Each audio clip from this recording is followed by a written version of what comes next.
আপনি দেখছেন news now, আমরা জানি কোনটা খবর।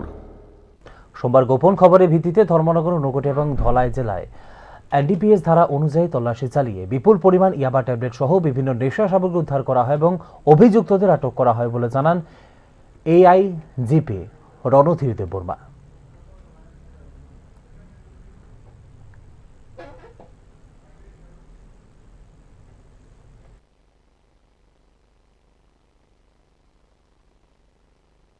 আজ 15 ডিসেম্বর 2025 তারিখে গোপন তথ্যের ভিত্তিতে উত্তর জেলা, ঊনকোটি জেলা এবং ধলাই জেলায় 3টি বিশেষ অভিযান পরিচালনা করা হয়েছে।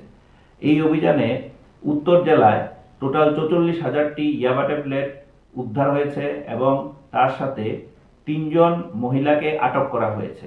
উদ্ধারকৃত ইয়াবা ট্যাবলেটের বাজার মূল্য 2,50,00,000 টাকা। এ বিষয়ে ধর্মনগর থানায় এনডিপিএস অ্যাক্টে কেস রেজিস্টার হয়েছে। দ্বিতীয় অভিযানটি ঊনকোটি জেলায় হয়েছে এবং এই অভিযানে 26,000টি ইয়াবা ট্যাবলেট উদ্ধার হয়েছে এবং এই উদ্ধারকৃত ইয়াবা ট্যাবলেটের বাজার মূল্য আনুমানিক 1,50,00,000 টাকা এবং তার সাথে এই বিষয়ে 1 জন মহিলাকে আটক করা হয়েছে।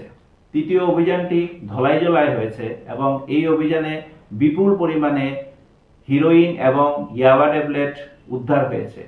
সিজার প্রসেস এখনো চলছে এবং এই অভিযানে টোটাল 5 জন লোককে আটক করা হয়েছে।